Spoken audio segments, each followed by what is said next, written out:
नमस्कार। डीडी राजस्थान के कार्यक्रम कानून की बात में आप सबका बहुत बहुत स्वागत है। दर्शकों, आपका और हमारा जो भी कानूनी ज्ञान है वो सारा का सारा टीवी सीरियल्स या फिल्मों पर ही आधारित है। अमूमन हम जो कुछ टीवी सीरियल्स में या फिल्मों में देखते हैं उसे ही कानून की नज़र से सही मान लेते हैं, पर ये सच नहीं है। बहुत सारी ऐसी चीज़ें हैं जो टीवी और सीरियल्स में कुछ अलग दिखाई जाती है, फिल्मों में कुछ अलग दिखाई जाती है और हकीकत में कुछ अलग होती है। ऐसी बहुत सारी ज़रूरी बातों को लेकर हम आज उपस्थित हुए हैं हमारे बहुत ही खास प्रोग्राम, जिसका शीर्षक है अति आवश्यक कानूनी जानकारियाँ। और इसकी जानकारी देने के लिए स्टूडियो में मौजूद हैं हमारे आज के विशेषज्ञ। आइए लेते हैं सबसे पहले इनका परिचय। आप हैं श्री बंसी मोहन चायल जी। श्री बंसी मोहन चायल जी, आपका हमारे आज के कार्यक्रम में बहुत बहुत स्वागत है। Thank you. तो दर्शकों, कार्यक्रम को आगे बढ़ाते हैं और लेते हैं हमारे आज के विशेष मेहमान से हमारे आज के कार्यक्रम का पहला प्रश्न। श्री बंसी मोहन जी, मैं आपसे जानना चाहूँगी कि हम शुरुआत करते हैं एक अपराध होने के बाद जो सबसे पहली चीज़ होती है FIR, वहाँ से। तो FIR क्या होती है और कितनी ज़रूरी है? जब कभी कोई अपराध होता है तो उस अपराध के आगे पहुंचाने के लिए, अपराध की प्रक्रिया को आगे पहुंचाने के लिए FIR दर्ज कराई जाती है। ये हर नागरिक का कर्तव्य है कि वो FIR दर्ज करवाएं। FIR दर्ज करवाने के लिए ये बिल्कुल आवश्यक नहीं है कि जो रिलेटेड व्यक्ति हो या जो सफरर हो वही उसको दर्ज कराएं। वो रिश्तेदार भी हो सकता है, वो मित्र भी हो सकता है। तो अमूमन ये देखा गया है कि जब हम FIR दर्ज कराते हैं तो हम उसको बढ़ा चढ़ा के दर्ज कराते हैं। घटना कुछ होती है और हम कुछ और अंकित करते हैं उसमें। जैसे मान लो 3 व्यक्तियों ने किसी को मारा, लेकिन हम चाहते हैं कि इसमें 5 होने चाहिए, 2 इसके दोस्त हैं, इसको फंसाओ। और हम क्या करते हैं, हड़बड़ाहट में उस 5 व्यक्तियों का नाम लिखा देते हैं। लेकिन जब इन्वेस्टिगेशन होती है तो ये बात पता चलती है कि वास्तव में अपराध तो 3 ने किया है, 5 ने तो किया ही नहीं। फिर भी मान लो वो पुलिस से मिला के और चालान करवा देता है। चालान जब हो जाता है तो कोर्ट में उनकी नहीं चलती। वो कोर्ट में इसलिए नहीं चलती कि जो व्यक्ति ने देखा है वही कहेगा। वहाँ कोर्ट में जाएगा तो उकचूक हो जाएगा वो और उल्टी सीधी बात बोलने लगेगा। इवन यहाँ तक भी देखा गया है कि वो अपने केस को बिगाड़ देता है। वो कहते हैं 5 व्यक्ति है, दूसरा व्यक्ति कहता है 3 व्यक्ति है, कोर्ट कहता है आप दोनों झूठे हो। अब किसको मानो, 5 थे या 3 थे? तो पहली सावधानी तो जब भी आप FIR दर्ज कराएं, जो वास्तविक घटना है उसके बारे में ही वर्णन करें, उसमें अतिशोक्तिपूर्ण वर्णन नहीं करें।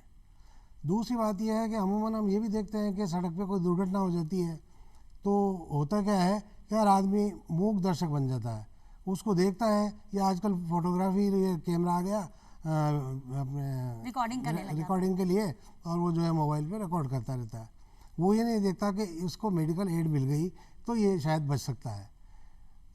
ऐसा कभी भी नहीं करें। जब कभी आप ऐसी घटना देखें तो सबसे पहला काम तो आप ये करें कि जो घायल है उसको तुरंत अस्पताल पहुंचाएं। अब यहाँ एक प्रश्न उत्पन्न होता है कि हम उसको ले तो जाते हैं, वहाँ ले जाने के बाद होता क्या है कि हमसे पूछताछ की जाती है भाई कहाँ था, कौन था, क्या आपका रिलेटिव था, FIR दर्ज कराएंगे। तो इन सब झंझट को देखते हुए सुप्रीम कोर्ट ने कानून पास कर दिया नया। ये किया सुप्रीम कोर्ट ने कि कोई भी व्यक्ति, किसी भी व्यक्ति को, घायल को ले जा सकता है अस्पताल। अस्पताल में उससे कोई पूछताछ नहीं की जाएगी, ना उसका नाम पता पूछा जाएगा, और उससे केवल ये पूछा जाएगा कहाँ था ये और किन परिस्थितियों में था। इतना कह के वो अपने घर जा सकता है। क्योंकि अमूमन लोग ये भी सोचते हैं कि मैं इसको ले जाऊंगा, फिर बयान में मेरे को कोर्ट जाना पड़ेगा, कोर्ट से भी बचना चाहता है। तो भैया कदापि ये नहीं करें। जब किसी घायल को देखें आप तुरंत उसको अस्पताल ले जाएं ताकि हम कम से कम उसकी जीवन को बचा सकें। जी, तो मतलब हमें कोई घायल मिलता है तो हमको उसको तुरंत अस्पताल पहुंचाना चाहिए और पूछताछ से नहीं घबराना चाहिए। हमारे खिलाफ ऐसा कुछ नहीं होगा क्योंकि हमने किसी की मदद की। जैसा पुलिस का बहुत बड़ा रोल होता है FIR दर्ज करने में, पर किसी कारण से अगर पुलिस FIR ना लिखे तो फिर एक जो पीड़ित व्यक्ति है वो क्या करे?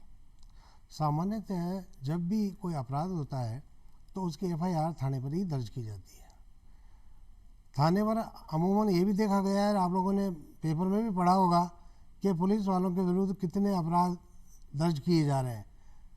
पुलिस खुद रक्षा करती है, लेकिन उन रक्षक के खिलाफ ही कई भ्रष्टाचार के मामले दर्ज किए जा रहे हैं।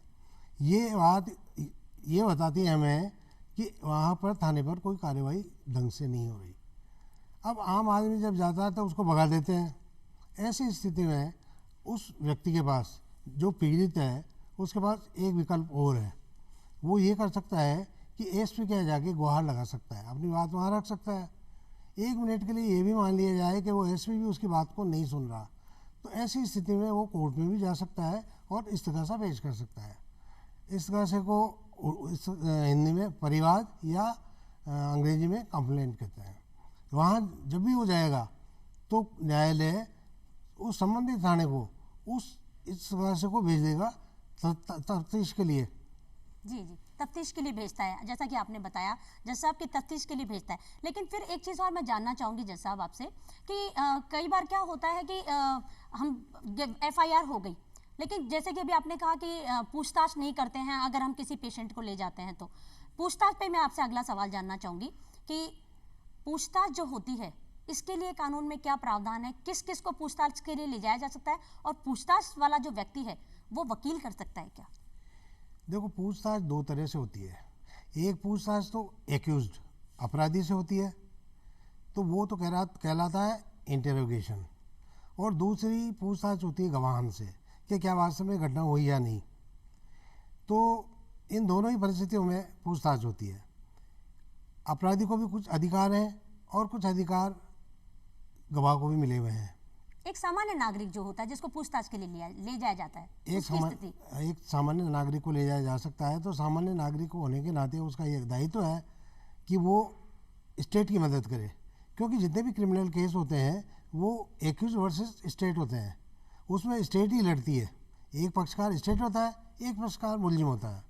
तो हर नागरिक का ये कर्तव्य है कि वो गवर्नमेंट की या सरकार की मदद करे या उस अपराधी को उसके अंजाम तक पहुंचाए।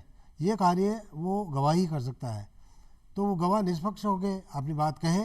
गवाह को भी ये चाहिए कि वो उल्टा सीधा नहीं बोले या गलत बयानी नहीं करें, चाहे कोई उनका मिलने वाला ही हो।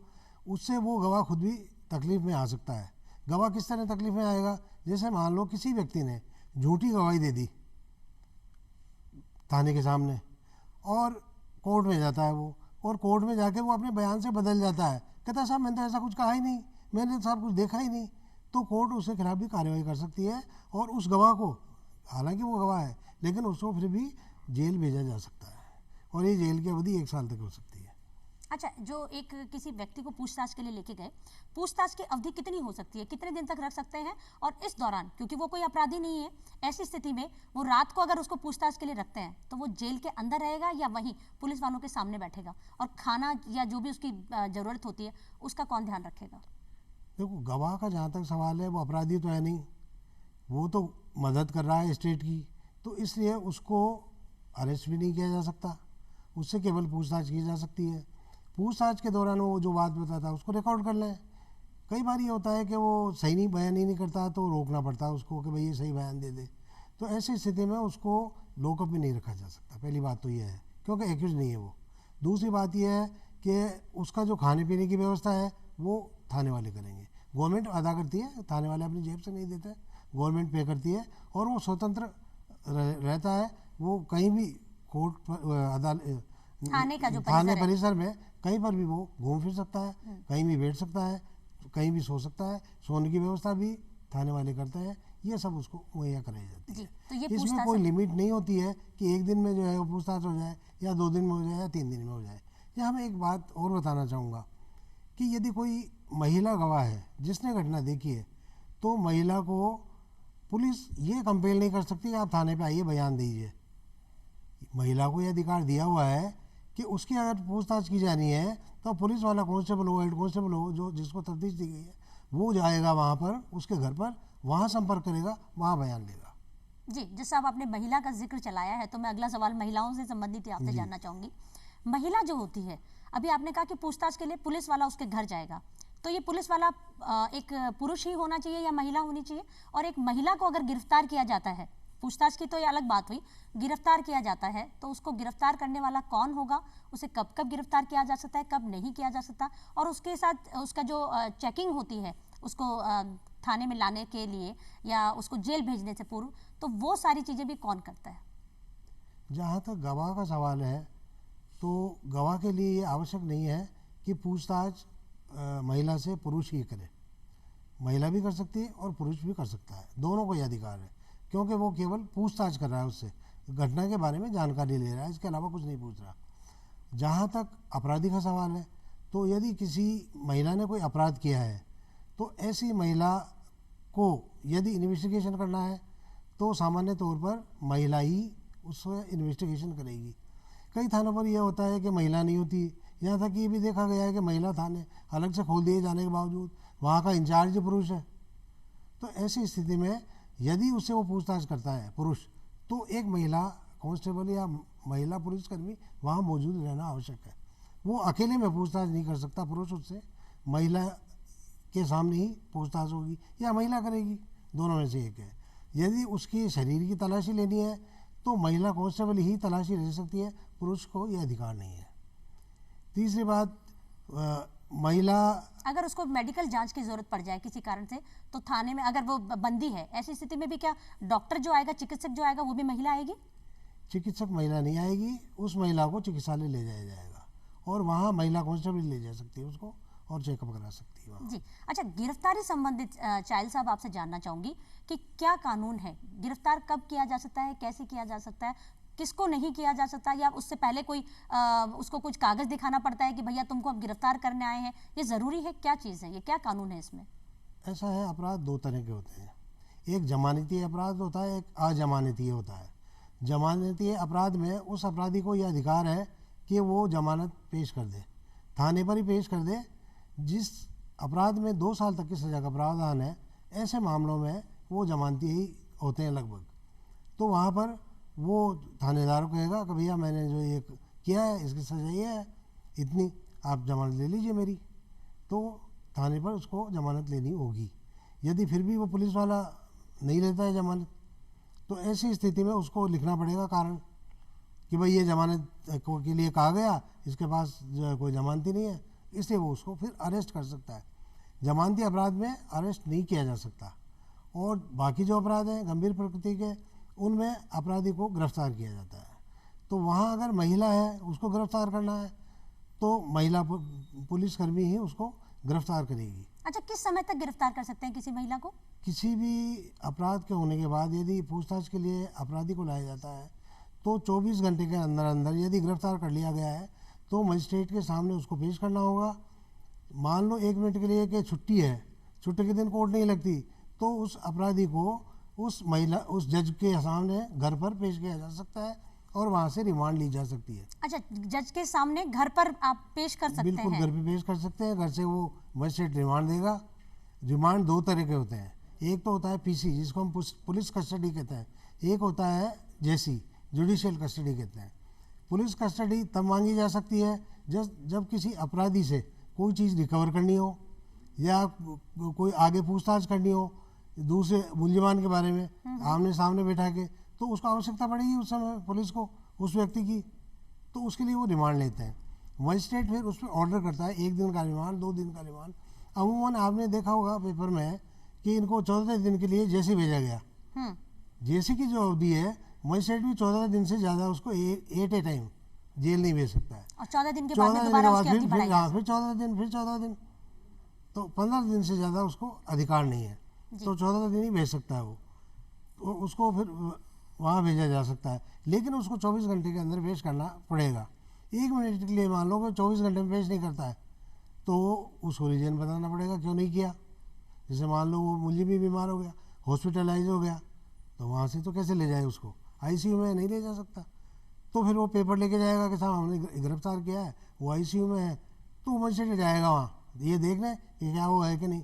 मान लो वो मर ही चुका, रिमांड कैसे दे दे, तो मजिस्ट्रेट वहाँ जाके भी रिमांड दे सकता है। अच्छा, मजिस्ट्रेट भी वहाँ जा सकते हैं? अस्पताल जाके भी रिमांड दे सकता है। जैसा महिलाएं जो होती हैं उनको कब कब गिरफ्तार किया जा सकता है? क्योंकि महिलाएं जो होती हैं, हम लोग फिल्मों में अक्सर ये देखते हैं कि महिलाओं को शाम को पकड़ के पुलिस ले जाती है, फिर बाद में हमको सुनने में मिलता है, अखबारों के माध्यम से जानकारी मिलती है कि महिला को शाम को गिरफ्तार नहीं किया जा सकता, सूरज डूबने के बाद। तो इसमें कितनी सच्चाई है? ये बिल्कुल सही बात है। किसी भी महिला को सूर्यास्त के बाद और सूर्योदय से पूर्व, कहने का मतलब रात्रिकालीन समय में, कभी भी गिरफ्तार नहीं किया जा सकता जी। तो उसको केवल दिन में ही गिरफ्तार किया जा सकता है। उसको बैठा सकते हैं, पूछताछ कर सकते हैं, अरेस्ट नहीं कर सकते। जी, गिरफ्तारी से मैं अगला सवाल आपसे जानना चाहती हूँ चहल साहब कि हथकड़ियाँ डाल देते हैं, फिल्मों में देखते हैं कि जैसे ही पुलिस ने किसी को पकड़ा उसी समय निकाली हथकड़ी और उसको बांध दिया और उसको ले गए गाड़ी में डाल के। तो और जबकि हम लोग, मैं जयपुर शहर की बात करती हूँ, मेरा घर, जब मैं अपने घर से ऑफिस के लिए निकलती हूँ तो कोर्ट बीच में रास्ते में पड़ता है। मैंने ये देखा है कि पुलिस की गाड़ी में से पुलिस वाले दो उतरते हैं और एक अपराधी को लेकर कोर्ट की तरफ चल रहे होते हैं। अपराधी के हाथ में कोई बेड़ियाँ नहीं होती, कोई हथकड़ी नहीं होती है और पुलिस वालों के साथ वो आराम से चल रहा होता है। तो पुलिस पकड़ते ही हथकड़ी डाल लेती है, ये कितना सही है? या कोर्ट ले जाते समय उसको हथकड़ी नहीं पहनानी होती, ये कितना सही है? ऐसा है, हर भारतीय नागरिक का ये अधिकार है कि वो अपने तरीके से अपने जीवन को जिए। अपराध अगर कोई कर देता है, इसका मतलब वो अपराधी नहीं है जब तक कि अदालत उसको ये सिद्ध नहीं कर दे कि इसने अपराध किया है। तब तक वो मुलजिम कहलाता है। दो वर्ड है उर्दू में, मुलजिम और मुजरिम। मुलजिम वर्ड काम में लेते हैं जो अंडर ट्रायल होता है, और उसको दोषी करार देने के बाद वो मुजरिम हो जाता है। मुलजिम और मुजरिम, मुजरिम दो वर्ड हैं। तो अगर जो मुलजिम होता है, उस मुलजिम को भी जीवन का अधिकार है, जीने का अधिकार है। पुराने ज़माने से 1860 में हमारी आईपीसी, इंडियन पिनल कोड, भारतीय दंड संहिता जिसे कहते हैं, वो बनी थी। 100 साल से ज़्यादा हो चुके, करीब 150 साल से भी ज़्यादा हो गए जी। तो उस समय अंग्रेज़ों ने इसको बनाया था। तो अंग्रेज़ों ने जब इसको बनाया तो उन्होंने अपने हिसाब से वो सारे कानून बनाए ताकि वो स्वयं तो सुरक्षित हो जाए और इंडियंस को फंसा दे, इंडियंस के साथ बुरा व्यवहार करे। जो 15 दिन की कस्टडी की जो मैंने बात बताई, पहले अनलिमिटेड पीरियड था, वो 24 आवर्स भी नहीं थे कि उसको पेश करना पड़ेगा। तो 20 दिन तक सड़ाते थे, मारते थे, पीटते थे, पैसा लेते थे। तो जैसे जैसे परिवर्तन आया सोसाइटी में, पढ़ने लगे लोग, कानून को समझने लगे, अपने अधिकारों को समझने लगे, तो वो डिमांड करते हैं। तो उस व्यक्ति का ये अधिकार है कि उसका हथकड़ी नहीं लगाई जाए, क्योंकि समाज में यदि किसी व्यक्ति का हथकड़ी लगा के ले जाते हैं तो लोग उसको गिरावा समझते हैं। कोई चोर समझता है, कोई उसको बदमाश समझता है, जबकि मान लो उसने छोटा सा अपराध किया हो। तो तुरंत पुलिस हथकड़ी नहीं लगा सकती किसी को भी? किसी को नहीं लगा सकती। तो कब लगा सकती है हथकड़ी? अपराध संगीन प्रकृति का हो और असंज्ञेय हो, मतलब जिसमें ज़्यादा सजा, जैसा मैंने 2 साल पूर्व बताया था आपको, वो हो, और वो अजमानती अपराध हो। जमानती है जब तो पुलिस ले लेगी, अजमानती अपराध है तो पुलिस तो ले नहीं सकती, तब वो उसको गिरफ्तार कर सकती है, लेकिन फिर भी वो उसके हथकड़ी नहीं लगा सकती। तो कोर्ट ले जाते समय जिनको हम देखते हैं, कई बार जिन लोगों को पुलिस अदालत के सामने पेश किया जाता है, वो बिना हथकड़ी के क्यों होते हैं? उनको हथकड़ी क्यों नहीं लगती? क्योंकि अब उन पे तो केस चल ही रहा है। केस चलना अलग चीज़ है। मैंने आपको इसीलिए 2 बात बताई, मुलजिम और मुजरिम। अच्छा, तो वो मुजरिम नहीं है अभी तक, वो मुजरिम नहीं है, वो उसके ऊपर अंडर ट्रायल है। वो हो सकता है बरी हो जाए, उसकी तो बेइज्जती हो गई ना हथकड़ी लगाते ही। उसको घर की तरफ से निकालेंगे, पूरे मोहल्ले वाले देखेंगे उसको तो हथकड़ी लगे हुए को। तो इसलिए हथकड़ी को हटाने का सुप्रीम कोर्ट ने ऑर्डर पास कर दिया कि किसी भी व्यक्ति के हथकड़ी नहीं लगाई जाएगी। लेकिन इसमें भी एक अपवाद है। मान लो जो अपराधी है वो 10 मर्डर कर चुका, ऐसी स्थिति में अगर ऐसे खुले हम उसको ले जाते हैं तो कभी भी भागने की संभावना है, या फिर वो पुलिसकर्मियों पर वार भी कर सकता है, या उसकी गैंग है वो भी छुड़ा सकती है उसको। तो ऐसी स्थिति में कोर्ट को यह अधिकार दे दिया कि यदि कोई इस तरह का अपराधी है, हार्ड कोर क्रिमिनल जिसको कहते हैं, तो उस अपराधी को कोर्ट चाहे तो पुलिस की प्रार्थना पर या सरकार की प्रार्थना पर कि साहब ये बहुत बदमाश है, ये भाग जाएगा, इससे हमें यह अनुमति दी जाए कि इसका हथकड़ी लगा दें, तो हथकड़ी भी लगाई जा सकती है। लेकिन वो कोर्ट के आदेश के बिना नहीं लगाई जा सकती। हथकड़ी के साथ एक बात और याद आई, हथकड़ी के साथ एक बेड़ी वर्ड और होता है, आपने सुना होगा। हाँ, बेड़ी का मतलब होता है पैरों में जो हथकड़ी टाइप लगाई जाती है ताकि वो भाग नहीं सके। अच्छा, तो बेड़ी पैरों के लिए और हथकड़ी हाथों के लिए होती है, बेड़ी पैरों के लिए होती है। जी। तो वो दोनों के ऑर्डर भी एक साथ हो सकते हैं। बेड़ी भी लगाई जा सकती है और हथकड़ी भी लगाई जा सकती है, या सिंगल हथकड़ी भी लगाई जा सकती है। बंसी मोहन जी, मैं आपसे एक चीज़ और जानना चाहूँगी कि एक अपील होता है, तो अपील करने का कितने टाइम में अपील किया जा सकता है और कौन कौन अपील कर सकता है? अपील अपराधी कर सकता है, अपील स्टेट गवर्नमेंट भी कर सकती है। जिस दिन जजमेंट होता है उस दिन ये तय होता है कि दोषी है अथवा नहीं है। यदि वो दोषी पाया जाता है और उसको सज़ा सुनाई जाएगी तो अपराधी अपील करेगा, वो चाहेगा मुझे सज़ा नहीं हो, और सरकार कहेगा इसको कम सज़ा दी गई है, ऑफेंस किया है इसने, वो ज़्यादा सज़ा मिलनी चाहिए उसको। और अदालत ने कम दी है तो उसको एनहेंस की जाए, इसकी सज़ा को बढ़ाई जाए। दोनों ही स्थितियों में 30 दिन में ये अपील का पीरियड होता है। 30 दिन में दोनों में से कोई भी या दोनों भी जा सकते हैं। सरकार सज़ा बढ़ाने के लिए जा सकती है, अपराधी सज़ा कम करने के लिए जा सकता है। तो दोनों अपीलों को क्लब कर दिया जाएगा, जजमेंट एक होगा उसका, अदरवाइज तो 2 जजमेंट हो जाएंगे। 2 लोग ने अलग अलग किए, अलग अलग सुनवाई, जजमेंट 2 हो गए, एक में सज़ा बढ़ गई, एक में उधर बरी कर दिया, तो उसका जजमेंट एक होगा।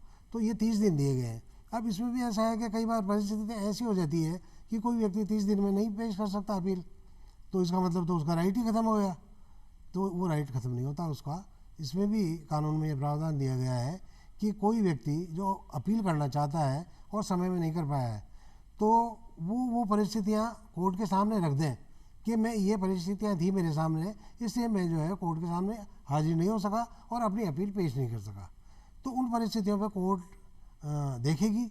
अगर कोर्ट को उचित लगता है तो वो एग्जाम्पशन दे देगी उस पीरियड का। जैसे मान लो किसी ने 1.5 महीने बाद पेश की, 15 दिन का उसको एग्जाम्पशन चाहिए, तो 15 दिन का एग्जाम्प्ट करके अपील को स्वीकार कर लेगी वो। तो मतलब पहले तो शुरुआत में तो 30 दिन ही इसका समय 30 अवधि। दिन श्री बंसी मोहन चायल जी, आज जो विशेष कार्यक्रम हमने रखा और इसमें आपने जो इतनी महत्वपूर्ण जानकारी दी उसके लिए आपका बहुत बहुत धन्यवाद। तो दर्शकों, उम्मीद करती हूँ हमारे आज के कार्यक्रम में दी गई तमाम जानकारी आपके लिए लाभकारी सिद्ध हो। अगले हफ्ते फिर होगी मुलाकात, कार्यक्रम रहेगा यही कानून की बात। तब तक के लिए नमस्कार।